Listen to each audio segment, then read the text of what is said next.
Bien, pues para entrar en materia de este tema, cedemos el uso de la palabra al moderador, a Rodrigo Menéndez. Muy buenas tardes, días todavía. Vamos a hablar acerca de la reforma al Poder Judicial. Va a ser una charla y una plática más que una ponencia. A mi derecha se encuentra, perdón, a mi izquierda está Vanessa Romero, analista política. Vanessa, muy buenos días. Tardes. A mi derecha se encuentra Marcos del Rosario, es director del Departamento de Estudios Sociopolíticos y Jurídicos del ITESO. Bienvenido. Muchas gracias. Bueno, creo que la primera pregunta es, Vanessa, ¿estás a favor o en contra de la reforma? Mi respuesta va a ser un poco más compleja que sí y no. Primero, partir de la premisa de que este país necesitaba no solo una reforma a la justicia, sino una reforma a los poderes judiciales federales y locales. No me gustaron muchos aspectos, tanto de la implementación, la aprobación de la reforma, no voy a hablar de la implementación, sino del proceso de aprobación de la reforma. Creo que es una reforma respecto a la cual no contamos con evidencia suficiente para determinar que el resultado de la misma va a ser exitosa, sobre todo porque no contamos con elementos comparativos a nivel internacional que nos digan que la forma en la que se deben elegir a las personas juzgadoras es a través del voto popular. Pues tenemos como muy malos ejemplos en América Latina. También tenemos ejemplos funcionales en 17 estados de los Estados Unidos. No creo que eso sea evidencia suficiente como para poder estar tranquilos de que va a funcionar. Dicho eso, también es verdad que el contrafactual, lo que tenemos hoy y lo que teníamos pues en virtud de la reforma 94 de Zedillo, no es mucho mejor que el peor escenario que podemos pensar derivado de la reforma última del 5 de febrero de Andrés Manuel López Obrador. Entonces, mi respuesta, para simplificarlo un poco, sería: creo que la reforma es una especie de experimento, sobre todo que responde a la experiencia mexicana particular, única. Por primera vez quizá no estamos copiando de Estados Unidos o de algún ejercicio internacional un proceso formador de un poder del Estado. Entonces, en tanto eso, creo que contamos con elementos no para garantizar un resultado certero, pero tampoco para el pesimismo catastrofista que nos han venido planteando. O sea, ni muy, muy, ni tan, tan. Pues yo personalmente, en términos, yo tengo una formación, yo me dedico al análisis político, pero yo tengo una formación jurídica de bastantes años y yo personalmente soy optimista respecto a la reforma, sin contar de nuevo con evidencia de que tendrá buenos efectos en el corto plazo positivos. Marcos del Rosario, ¿tú qué opinas? ¿Estás a favor o en contra? A ver, yo ahora sí que como abogado, tanto en el ámbito académico como en el ejercicio profesional, estoy en contra del contenido de la reforma.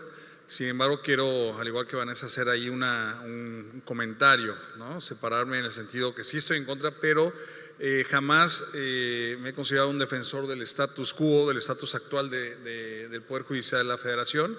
Efectivamente, hay diversos ámbitos de mejora en la administración de justicia, pero esta reforma, a ver, estamos hablando de la reforma constitucional más trascendental en los últimos años. Es una reforma de gran calado y las reformas constitucionales a un poder tan esencial como es el Poder Judicial, que es el gran contenedor de los excesos de los órganos de poder político como es el Ejecutivo y el Poder Legislativo, pues requería de consenso, requería de un diálogo abierto con todos los sectores involucrados y es lo que más me preocupa. Esta reforma no parte de subsanar las necesidades que existían y que existen en la administración de justicia.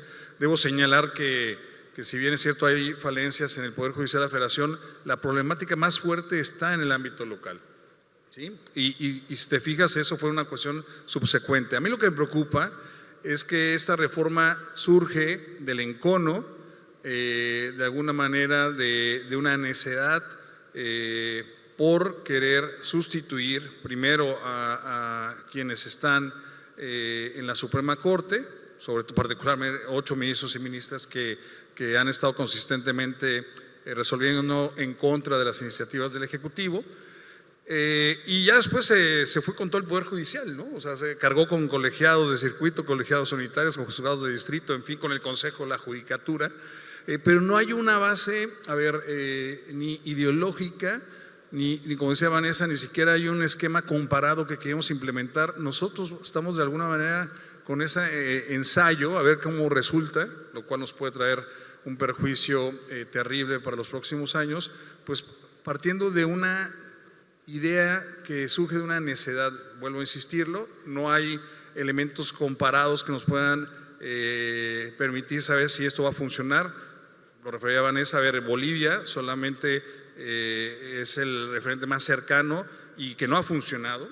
Es evidente que es un sistema que no ha funcionado la elección de los jueces del Tribunal Constitucional. Y se menciona mucho Estados Unidos, pero en Estados Unidos, es el ámbito meramente local y es un sistema en el cual, como todas y todos ustedes saben, donde existe los jueces electos, pues es un sistema también compartido con jurados, ¿no? Entonces, bueno, creo que estoy en contra, pero veamos cómo se implementa, ¿no? Que ese es otro tema. Oye, Marcos, a diferencia del optimismo que tiene Vanessa, ¿tú ves un catastrofismo en el futuro? No quiero ser catastrófico, pero es que la reforma de alguna manera condiciona, la reforma constitucional en buena medida condiciona el derrotero de los próximos años del funcionamiento del Poder Judicial. Hay que ser optimistas en el sentido que la implementación en buena medida va a depender de nosotros, ¿no? De cómo desde los diversos sectores exijamos que efectivamente quienes van a ser los funcionarios judiciales electos pues administren justicia conforme que estén capacitados, que haya una evaluación constante y permanente. Yo creo que como nunca tenemos que estar encima del Poder Judicial de la Federación viendo cómo estas personas que son electas van a operar.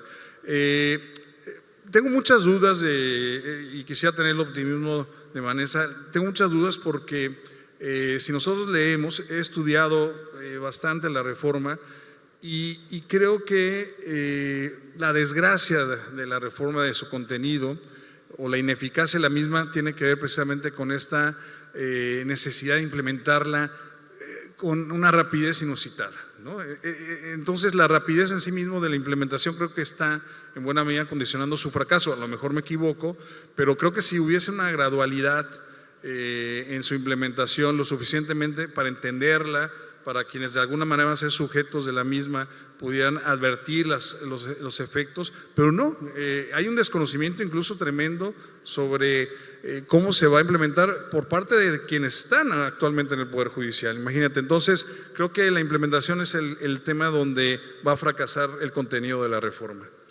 Vanessa, mencionaste hace un momento el caso de Ernesto Zedillo. Acaba de salir a denunciar, a atacar precisamente a la reforma judicial. Una cosa es el mensaje y otra el mensajero. ¿Qué me puedes decir de ello?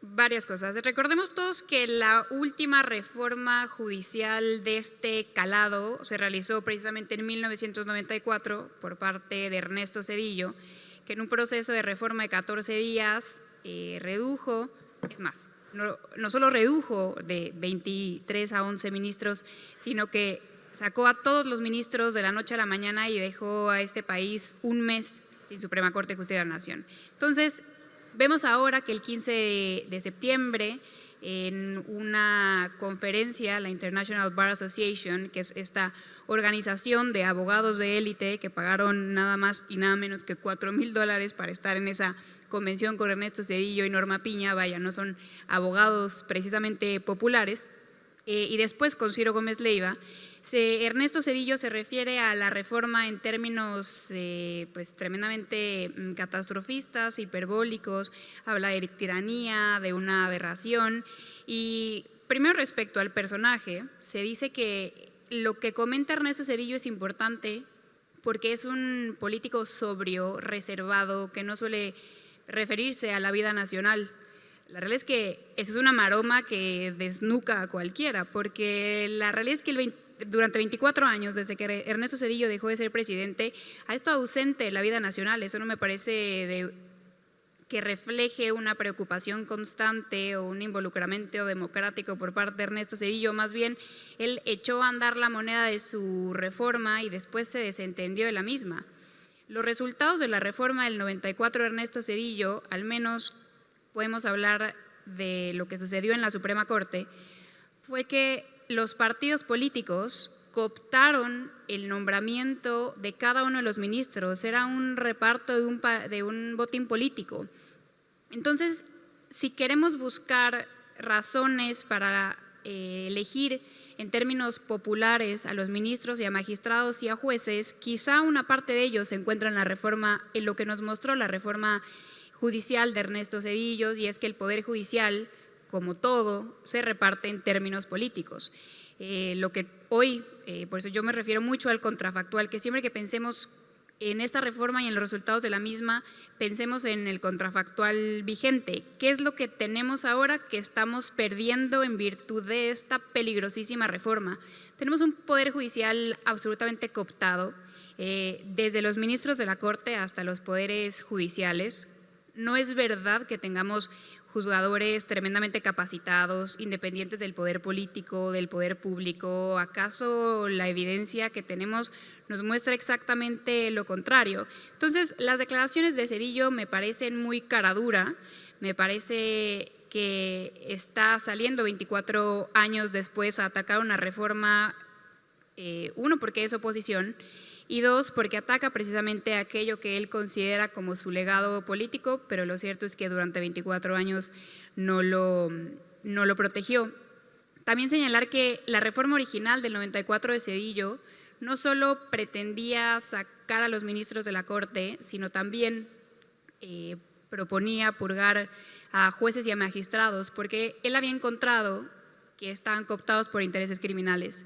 Es decir, Ernesto Zedillo tuvo exactamente el mismo diagnóstico que tiene hoy Andrés Manuel López Obrador y por el cual fundamenta esta purga, que en esta ocasión sí se llevó a cabo. En el 94, pues básicamente a Zedillo le dio frío.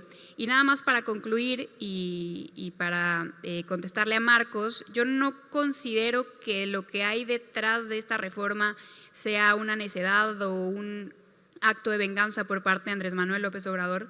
Creo que eso es una caricaturización de su personaje. Lo que él encontró, y no es una novedad, lo vino señalando en cada una de las mañaneras en donde mostraba a los juzgadores corruptos, es que el Poder Judicial es una cloaca de personas cooptadas por todo tipo de intereses.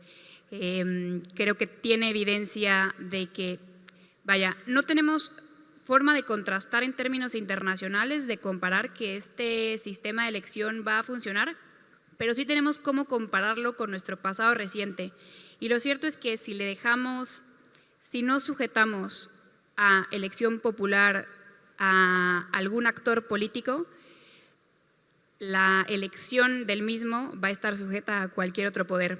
Entonces, yo, desconociendo cuál va a ser el futuro inmediato de esta reforma, sí entiendo por qué Andrés Manuel López Obrador coloca la elección de estos funcionarios indispensables para el funcionamiento del aparato jurisdiccional en el sujeto político en el que más confía, y eso lo llama el pueblo.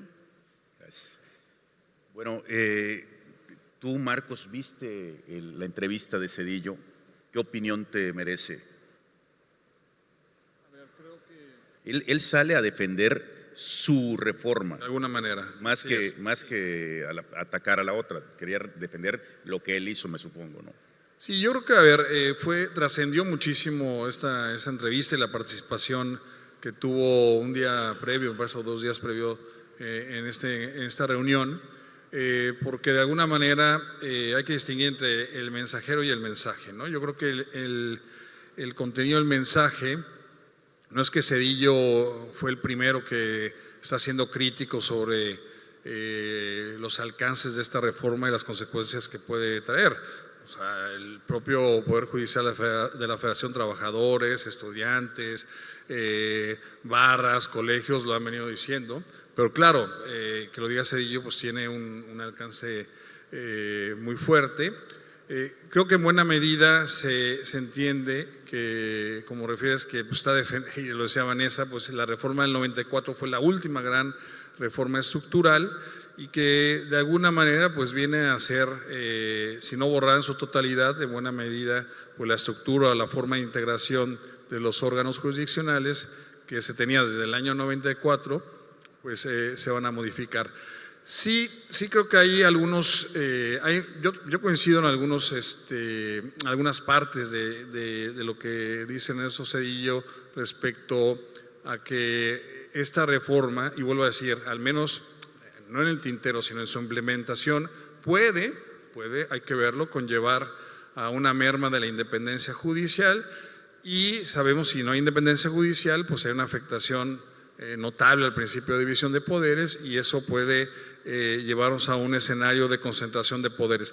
No sé si las palabras utilizadas como tiranía o algunos otros escenarios planteados me parece pueden ser desproporcionales, pero coincido con una parte de él. Lo que pasa es que, claro, el mensajero en automático pareciera que es Zedillo el representante del movimiento de la contrarreforma, ¿no? Que creo que no es así. El tema tiene que ver con los que hemos levantado la voz en contra de cómo se está haciendo la reforma. Vuelvo a decir, yo estaba a favor de una reforma, pero no como se está planteando.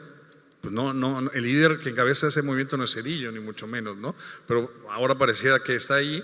Y sí, también incluso Ciro Gómez Leiva le preguntó en su momento al expresidente por qué esta ausencia y por qué de repente y por qué no durante la campaña o antes, ¿no? Y había otras reformas, me parece, sustanciales que jamás hizo referencia alguna sobre los efectos que pudiera traer. Entonces, yo me quedaría con eso. Y sí creo que solamente ahí comentando algo que decía Vanessa, sí hay corrupción, sí creo que hay mucho más corrupción en el ámbito de la administración de justicia local y ya no sigue en la procuración de justicia, los ministerios públicos a nivel local, hay que echarnos ahí un vistazo cómo está el tema, cómo opera. Pero creo que hubo una primera oportunidad y sí ha sido el presidente Andrés Manuel consecuente con esa narrativa que empezó no en el 2018 sino antes, pero en el 2021 se tuvo una gran oportunidad con la reforma constitucional al Poder Judicial en el año 2021 que se hizo y ahí me parece que era el momento para poner las bases de una modificación, una reintegración a esos focos de infección que él refiere de corrupción. Sin embargo, a ver, me parece que fue una reforma importante, pero pareciera que esa reforma, dicho por el principal promovente en su momento, el ministro Arturo Saldívar, pues ya sucumbió, ya no fue eficaz porque se requería de una reforma que tuviera un mayor calado, es decir, una cirugía mayor. Me parece que entonces perdimos 3 años, ¿no? Se debió haber hecho esta reforma, se debió haber replanteado con mucho análisis, con calma, en el 2021 cuando se hizo la otra reforma. ¿No será también que este presidente quiso cambiar las cosas, mientras que los otros que cuando sacaron al PRI, de alguna manera de Los Pinos, siguieron la misma inercia, ¿no? Este ha sido el primero que realmente ha movilizado y ha cambiado las cosas, para bien o para mal, te guste o no, pero sí las ha cambiado el juego, ¿no? Bueno, en el último mes que tiene mayoría calificada, ¿no? Hay que decirlo también, ¿no? A ver, yo creo que el tema a la reforma del Poder Judicial, como están otras reformas en el tintero que se van a ejecutar seguramente en los próximos días, sí era necesaria, y vuelvo a decir, sería absurdo defender la manera en que se administraba justicia y se tutelan los derechos en nuestro país, pero yo sí creo en el consenso y sí creo que no se tomó en cuenta al ámbito académico, a los colegios, a los profesionistas, a los propios justiciables, ¿no? Se ha hablado a nombre de los justiciables. O sea, sí pudimos haber transitado una reforma radical O sea, yo no le temo a las reformas radicales. Al final de cuentas, las reformas tienen que ser a veces de gran calado y modificar la forma en que se hace derecho, que esta reforma ya lo va a traer, y va a traer algo positivo, porque nos estamos replanteando en buena medida qué es lo que sigue y cómo de alguna manera se va a hacer justicia en este país. O sea, nos vamos a subir, nos tenemos que subir a la ola eminentemente, pero sí creo que estas reformas tienen que ser consensuadas y de alguna manera, sobre todo reformas que se van a implementar, modelos que no tenemos una comparación, pues de alguna manera dialogar, conversar, advertir las necesidades, no convencer, ni tampoco la minoría va a imponer a la mayoría, no, pero sí creo que hay temas que quedan. A mí me preocupa muchísimo, sobre todo la cuestión del proceso electoral de los jueces y magistrados, es decir, hay temas que tienen que estar claramente en las leyes reglamentarias y no se avisora cómo se van a implementar. Pero bueno, eso va a ser un tema de la confección de la reforma misma, ¿no? Vanessa, la forma de elegir a los jueces, a los magistrados y a los ministros, creo que es el eje neurálgico publicitariamente para unos y para otros, los que están a favor o los que están en contra, es el eje neurálgico, a pesar de que la reforma va mucho más allá que eso. ¿Podríamos ampliar un poco de este tema? ¿Cómo se elegían? ¿Cómo se van a elegir? Muy bien, hay que distinguir dos figuras. Primero tenemos a los ministros de la Corte, que desde la reforma de 1994 de Ernesto Zedillo, cómo funciona, y tenemos un ejemplo muy fresco en la memoria, que es el de la ministra Lenia Batres. Lo propone el presidente de la República, propone una terna el presidente de la República, el Senado de esa terna tiene que elegir al nuevo ministro por 2/3 partes. En caso de desechar la terna, el presidente vuelve a enviar otra terna y de ser rechazada por parte del Senado, entonces el presidente puede elegir unilateralmente al ministro. Entonces, en resumidas cuentas, como sucedió con la ministra Lenia Batres, el presidente, no pensemos en Andrés Manuel López Obrador, sino el Ejecutivo Federal puede elegir unilateralmente, sin discusión alguna y sin acreditación de mayor requisito, a los ministros de la Corte. Ese es un proceso que tanto en términos políticos como en términos académicos se venía diciendo hace tiempo que requería revisión y modificación. Por parte de los jueces y magistrados en este país hay 3 formas de convertirte en uno de ellos. Por las buenas, es decir, seguir la carrera judicial, y creo que toda generalización es odiosa. Hay que reconocer que tenemos juzgadores de esa naturaleza que han seguido desde abajo el procedimiento para convertirse en juzgadores, pero también existen otros 2 que no son, digamos, tan nombramientos o méritos precisamente éticos, y es a través de nepotismo o la compra de las claves para aprobar los exámenes para ser juzgadores. Entonces, ese, de nuevo, y me disculpo por ser insistente, ese es el contrafactual que tenemos que tener en la cabeza para entender si vamos a asustarnos mucho o poco con esta reforma. La realidad de los juzgadores que hoy tenemos es esa. En su gran mayoría no llegaron ahí por méritos, y de hecho la reforma a la que hace referencia Marcos de 2021, una reforma importante en términos de fontanería, lo podemos decir así, que impulsó Arturo Saldívar desde la presidencia de la Corte, tocaba precisamente buena parte de privilegios, de nepotismo, de adscripciones. Los juzgados locales, sobre todo, están llenos de familiares. El juez, el magistrado, se lleva a todo su grupo familiar o todo su grupo político a trabajar con él, entonces ahí no suele haber mucho mérito. Cuando sale Arturo Saldívar de la presidencia de la Corte, la nueva presidencia echa para atrás en lo material ese tipo de reformas. Entonces, esa fue la razón por la cual, si bien creo que existió un esfuerzo desde la presidencia de la República para modificar las cosas en este sexenio, pues no fue posible. Yo me explico la rapidez con la que se hace esta reforma, no solo en que Andrés Manuel tiene esta ventana de septiembre con un Congreso particularmente poderoso, lo cual es una anomalía en el sistema político mexicano. Los presidentes salientes suelen tener muy poco poder cuando se están yendo. Andrés Manuel nunca había tenido un Congreso tan fuerte como el que tiene ahora, ni en 2018 ni después de la intermedia.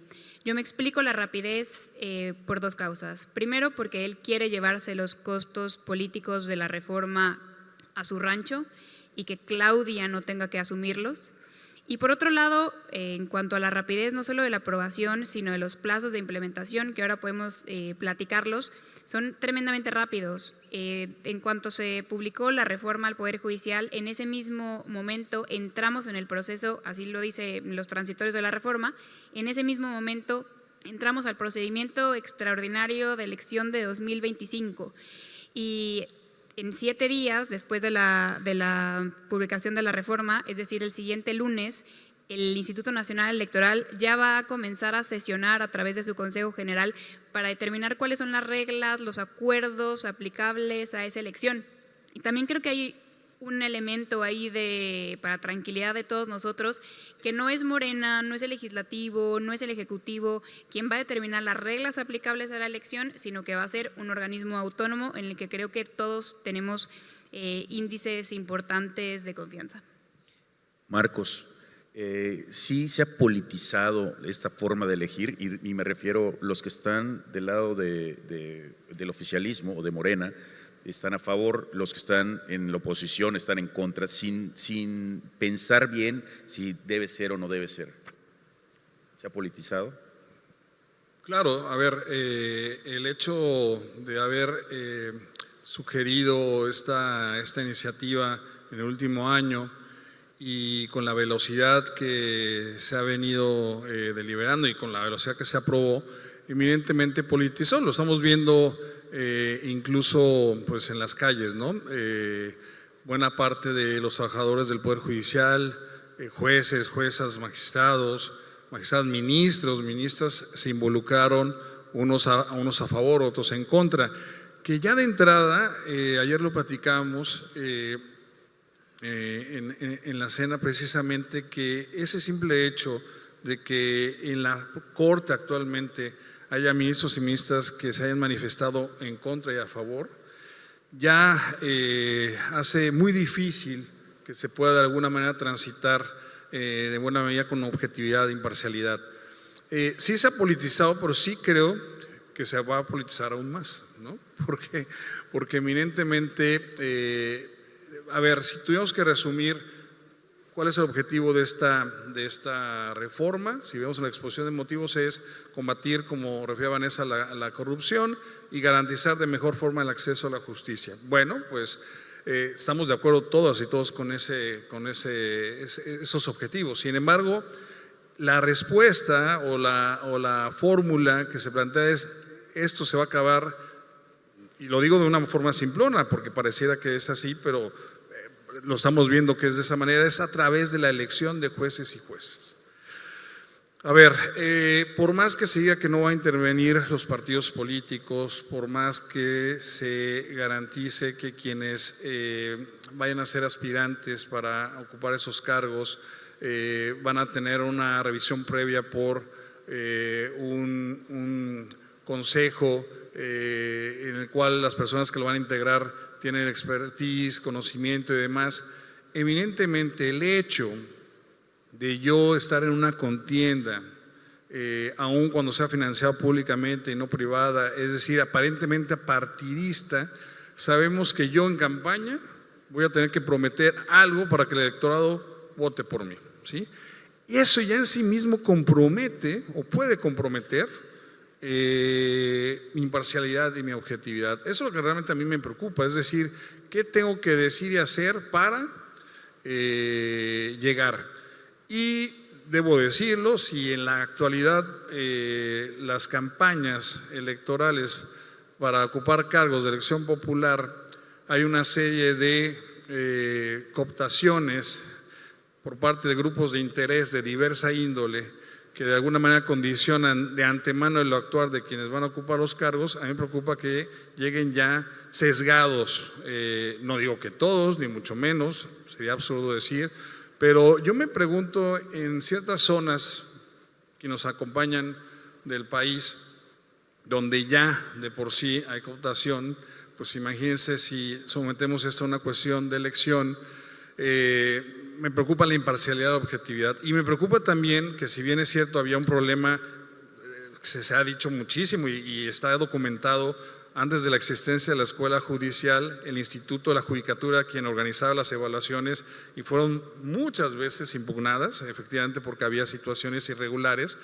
Pero bueno, hubiera sido la idea de pues mejorar ese proceso, que realmente fue un sistema de meritocracia basado en los conocimientos, en la experiencia, en la eticidad de la conducta, porque esta reforma, yo he estado en varios foros y no se habla casi nada de ética, ¿eh? ¿Cómo garantizamos que quienes van a estar ahí no solamente tienen una trayectoria, un conocimiento? Digo, se toma un poco a risa ese tema de las 5 firmas de vecinos y que casi sacaste 9. A ver, más allá, siendo serios, a ver, el tema de la fama pública, la honra, es decir, realmente estamos verificando quienes lleguen van a tener esa condición.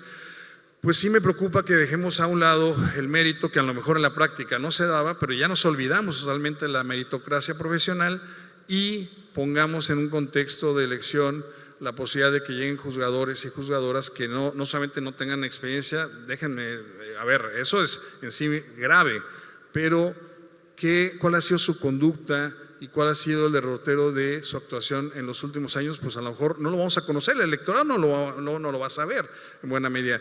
También me preocupa que esté precondicionado en la boleta de dónde emanan esos candidatos y candidatas. Es decir, pues va a haber un precondicionamiento al electorado de que pues yo voy a votar, me voy a tender a votar por quien venga del Poder Legislativo o del Ejecutivo. Es decir, hay ciertas cosas que, ya hablando de la equidad en la contienda, no me queda muy claro. Y bueno, nomás rapidísimo comento lo siguiente.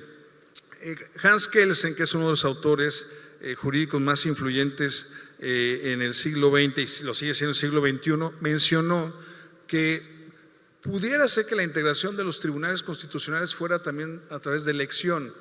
Pero él decía, pero tendría que ser una parte, los demás tienen que emanar sí de la judicatura, pero sobre todo preguntarle a las universidades, a los sectores involucrados sobre quiénes pueden complementar de alguna manera la integración de los órganos.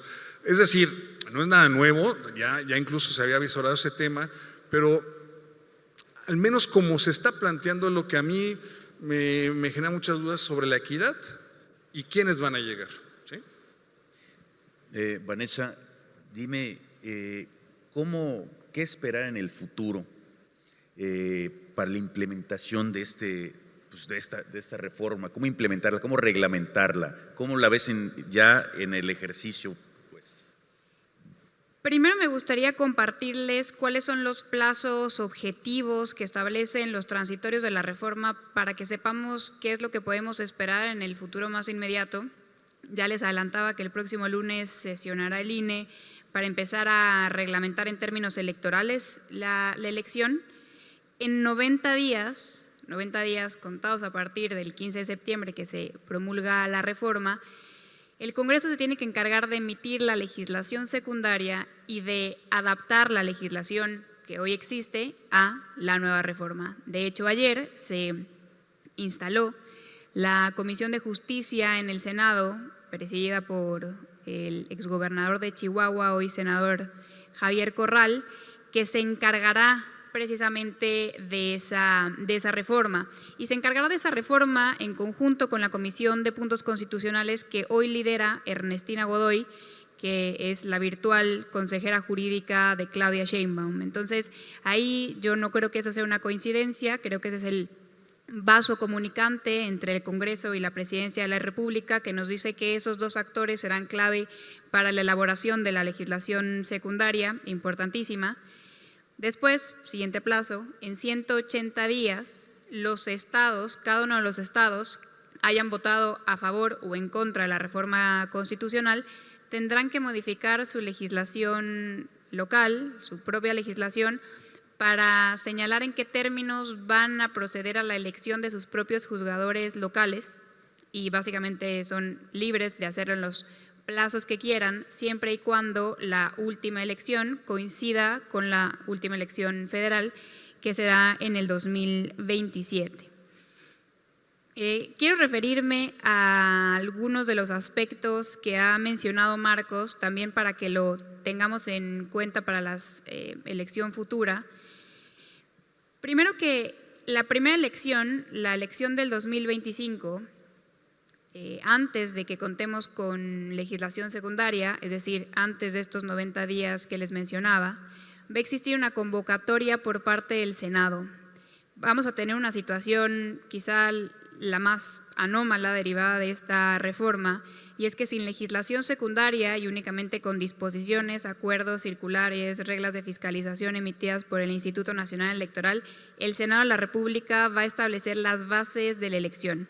Entonces, habremos de estar atentos a lo que señala esa convocatoria, porque en ella se establecerán los requisitos para que cada uno de los candidatos postule a esta elección extraordinaria del 2025, que les recuerdo que va a incluir ministros de la Suprema Corte, todos ellos, magistrados electorales de las salas regionales, magistrados electorales que tenemos pendiente por nombrar a nivel federal, y la mitad de jueces y magistrados.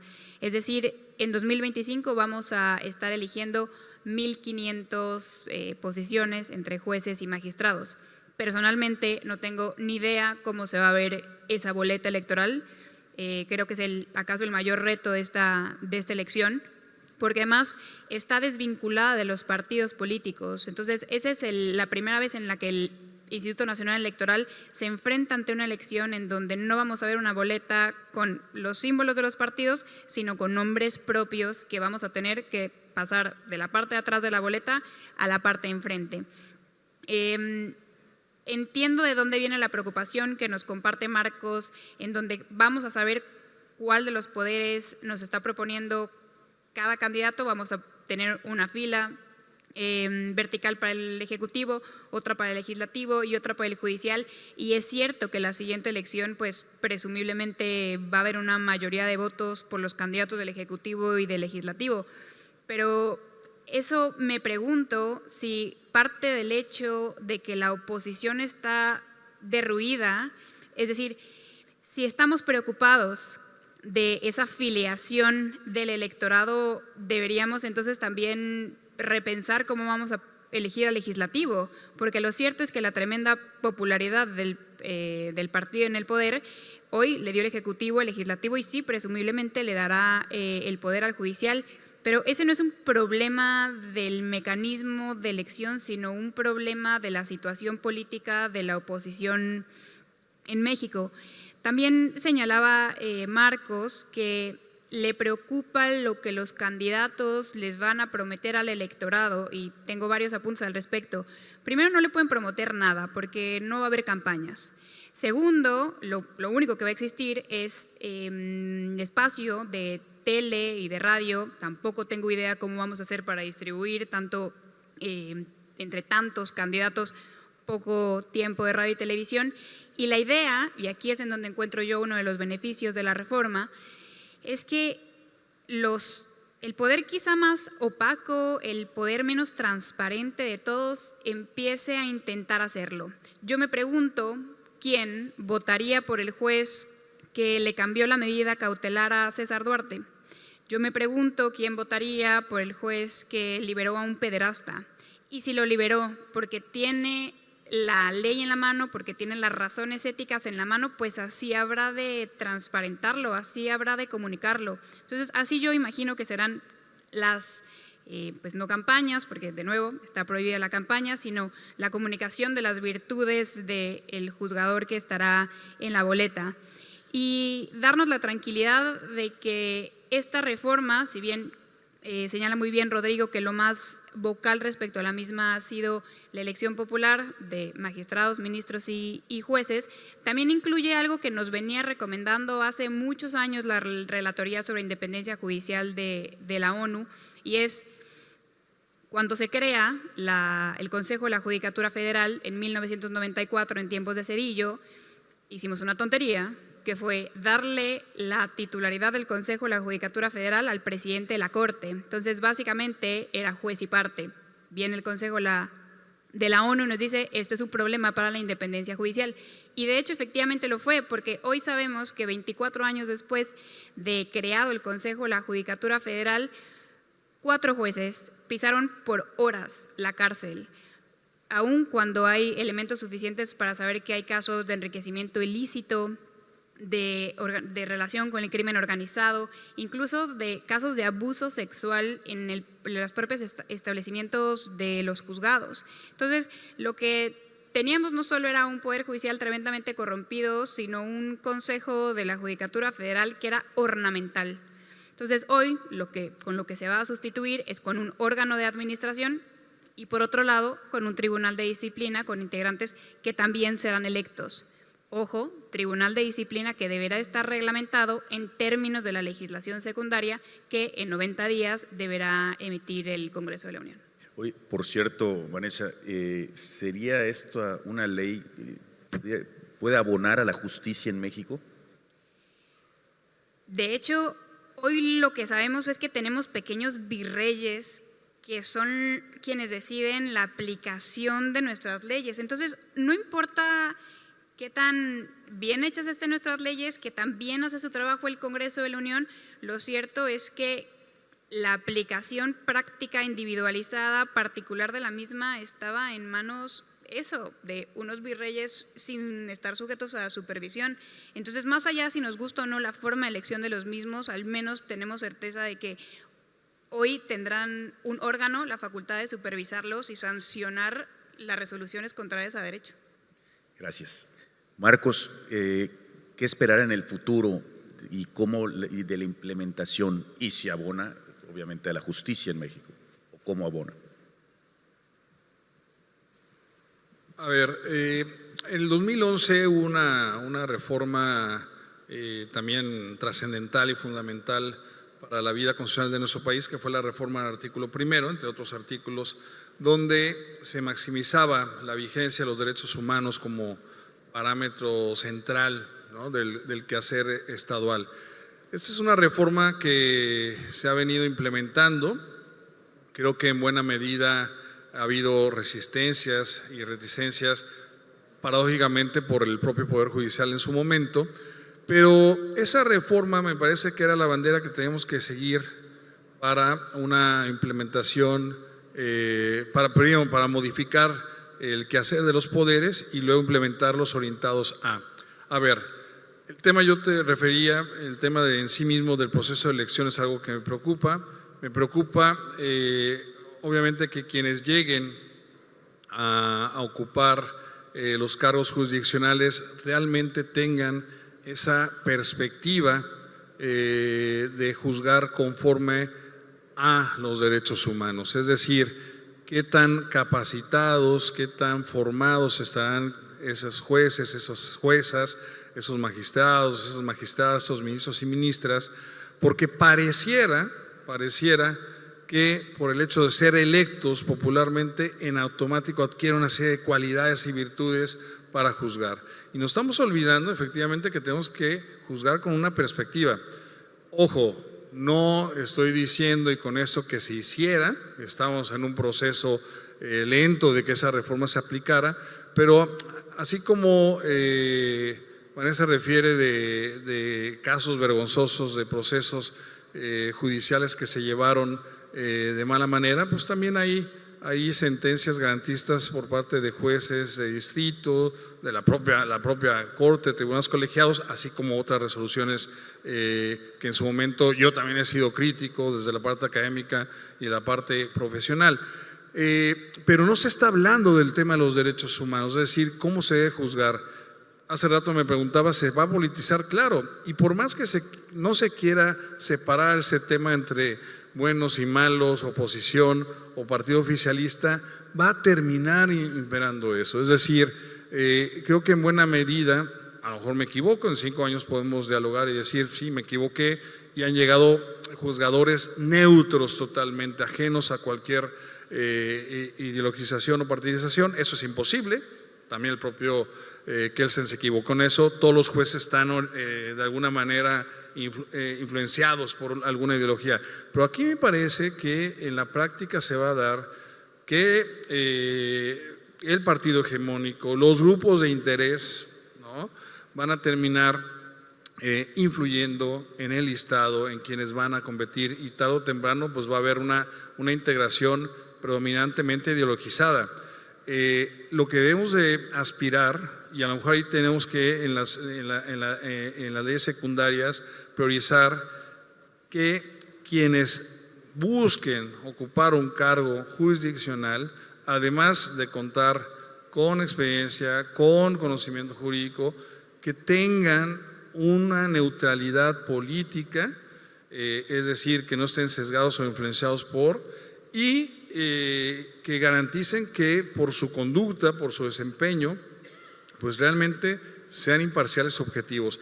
A mí me parece que en buena medida esta reforma se puede matizar o de alguna manera reducir los efectos que estoy yo advirtiendo con una evaluación constante y permanente, amén de las urnas, es decir, cómo realmente esta persona que pretende reelegirse, que es paradójico que vaya a reelección cuando se busca quitar la reelección en los cargos de elección popular, pero bueno, cómo esta de quien se pretende reelegir realmente haya un seguimiento puntual de cómo fue su actuar. Es decir, sí creo, ahí sí coincido con Vanessa en el sentido de que lo que va a hacer esta reforma es que nos involucremos en el quehacer de los órganos judiciales que anteriormente no lo hacíamos como sociedad, pero también ellos se van a preocupar en decirnos cómo lo están haciendo.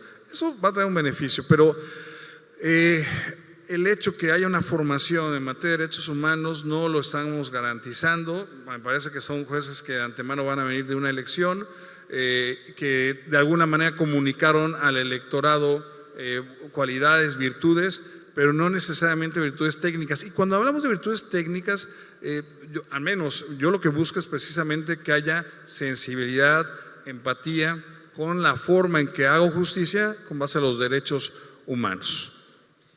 Vanessa, no solamente es la reforma judicial la que está en juego. Acá todavía el día de ayer se cambió de lugar la Guardia Nacional, se mandó para Sedena. ¿Qué opinión te merece eso?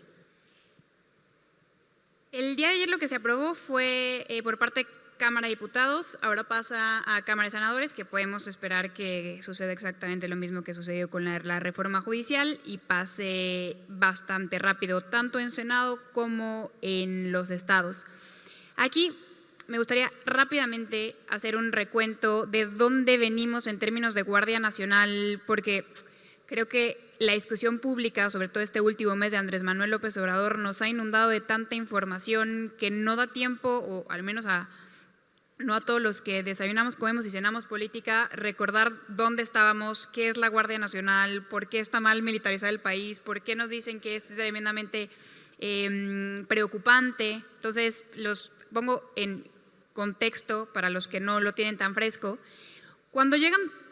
Antes de llegar Andrés Manuel López Obrador a la presidencia, uno de los pilares de su campaña era regresar al ejército a los cuarteles, porque la principal crítica que se le hace al gobierno de Felipe Calderón es haberlos sacado de los cuarteles para encargarse de la seguridad pública sin una estrategia clara. Entonces, llega Andrés Manuel López Obrador en 2018 a la presidencia y dentro de sus primeras entrevistas reconoce la situación de seguridad del país es mucho más grave de lo que yo pensaba. La Policía Federal, esa fundada por Genaro García Luna, está rebasada y no es confiable. La Policía Federal entonces tenía 37,000 elementos. Entonces, con base en ese diagnóstico, en 2019 crea, en términos constitucionales, un nuevo cuerpo de seguridad, que es la Guardia Nacional. La Guardia Nacional, y así lo negocia para llegar a esa reforma constitucional, porque no tenía mayoría calificada con la oposición, sería un cuerpo de naturaleza civil, es decir, estaría adscrito a la Secretaría de Seguridad Ciudadana. Este cuerpo, creado en 2019, se integró originalmente por dos tipos de elementos. 20,000 elementos venían de la Policía Federal y otros 20,000 elementos fueron comisionados por el Ejército. Al día de hoy tenemos 130,000 130,000 elementos, para que lo contrasten con los 37,000 que teníamos en Policía Federal, 130,000 elementos, de los cuales el 77% es de origen castrense, siguen siendo prestados por el Ejército.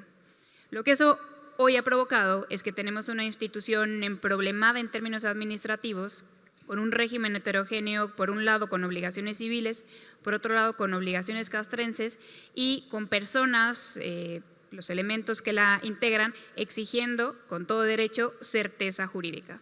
Entonces, con base en esa realidad, con base en ese problema, Andrés Manuel López Obrador en 2020, de nuevo sin tener mayoría calificada, lo que hace es a través de legislación secundaria modifica la adscripción material de la Guardia Nacional y señala en términos muy tramposos que iba a seguir adscrita a la Secretaría de Seguridad Ciudadana, pero en términos operativos y administrativos iba a formar parte de la Sedena. La Suprema Corte de Justicia de la Nación obviamente no se compró el cuento y lo declara inconstitucional.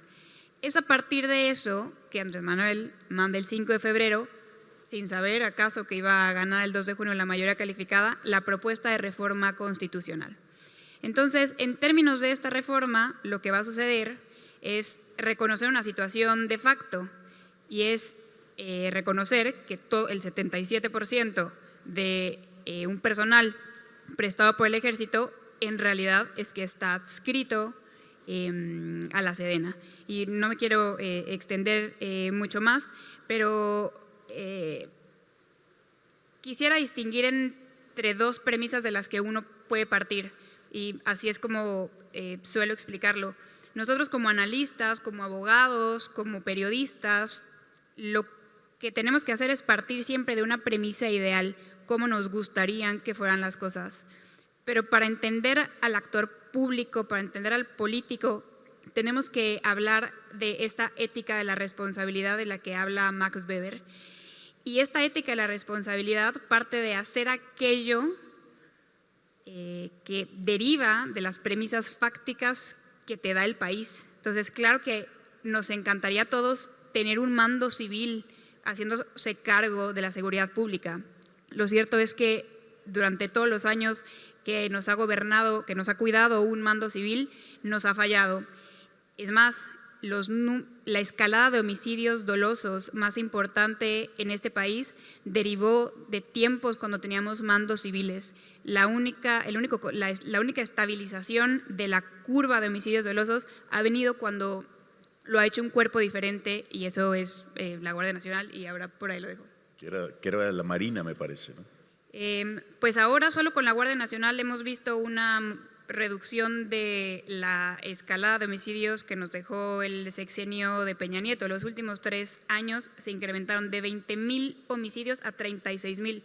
Este sexenio lo ha logrado mantener en 35,000. Claramente es insuficiente, pues, pero es la primera vez que esa curva deja de escalar a niveles exponenciales. Bueno, Marcos, tu opinión al respecto. Sobre este punto, a mí me preocupa que la solución para minorar los índices delictivos sea a través de la militarización, ¿sí? Es decir, estamos convirtiendo en un estado muy contextual, ¿no? Muy contextualista. Entiendo lo que dice Vanessa, decir, bueno, pues de facto había un fracaso efectivamente de las policías municipales, estatales, aunque hay casos de éxito. La Policía Federal en su momento también no logró abatir la criminalidad, pero bueno, tampoco lo ha hecho en estos 6 años la Guardia Nacional, ¿no? Y me parece que el dotar a los militares, ¿no? A una estructura militar de facultades policíacas que en su naturaleza no las tienen, no las poseen, cómo investigar, cómo garantizar la cadena de custodia de los hechos, en fin, una serie de que se le está confiriendo esas facultades y que se olvide ya el tema de institucionalizar o mejorar una policía, pues sí me preocupa porque de alguna manera lo que estamos apostando, si ya lo estamos poniendo en la Constitución, es a un proyecto de mediano y largo plazo de que sea la función policíaca administrada, operada y materializada por los militares. Creo que ahí sí tenemos muchos elementos comparados de qué pasa cuando hay una militarización en extremo, pues se corren muchos riesgos. Yo particularmente no comulgo con esa tendencia. Me parece que estamos pues echando por la borda la posibilidad de que desde lo civil se mejore, se establezca una adecuada infraestructura. Entiendo que ha habido fracasos en los últimos 20 años. De hecho, a ver, ya de facto se le había conferido esto al Ejército y a la Marina desde hace muchos años y muchas voces en la época de Calderón decían, bueno, pues hay que darle las facultades formales ya al Ejército y a la Marina. Bueno, pues ahora ya a través de la Guardia Nacional, pues de alguna manera tenemos un poder policíaco militarizado y es paradójico que un gobierno de izquierda al menos, ¿no?, que se dice, pues opte por una militarización, no solamente en las funciones de seguridad, hay en diversas actividades. A mí no me gusta la idea, no me gusta que se haya constitucionalizado, como dice Vanessa, pues seguramente en la Cámara de Senadores también va esto a aprobarse. Vamos viendo también en 5 años, 6 años cómo va funcionando esto. El tema es que la tasa de homicidios diarios, al menos en los últimos meses, se ha incrementado. Creo que hay un gran paquete la presidenta electa en ese tema. Vamos a ver cómo esta reforma hace sinergia con la Secretaría de Seguridad que va a tener Harfush ahí. En fin, yo creo que es el reto más importante, aparte del tema de la reforma judicial y todas las cuestiones económicas, el tema de la seguridad. Quienes nos acompañan de estados donde prácticamente pues hay una guerra de facto, hay estados donde efectivamente ya no hay operación ni siquiera del transporte público, o localidades donde no se puede ni siquiera transitar. Pues vamos viendo cómo opera esto, que al menos desde hace 6 años cuando se aprobó y que iba a ser un tema, se puso en el transitorio temporal, en lo que se implementa en las policías, en fin, pues no, ni las policías ni la Guardia Nacional, creo que en la práctica en algunos estados no han producido efectos positivos. Veremos. Yo te diría que estoy en desacuerdo que se militarice la Guardia Nacional ya formalmente hablando, que ya lo estaba, ¿no?, de facto, pero ya que formalmente lo haga, pues creo que no va a traer consecuencias benéficas. Bueno, pues yo le agradezco mucho a Vanessa Romero que nos haya acompañado aquí el día de hoy y a Marcos del Rosario también, muchísimas gracias, y a usted que haya tenido el tiempo de vernos y escucharnos. Muchísimas gracias.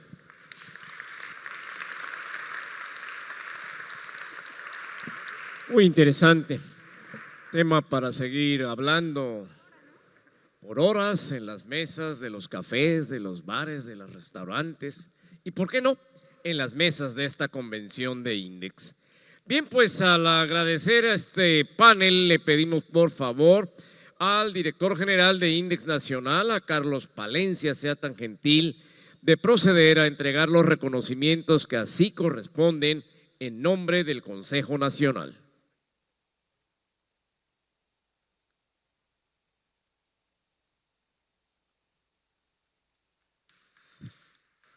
Muchas gracias.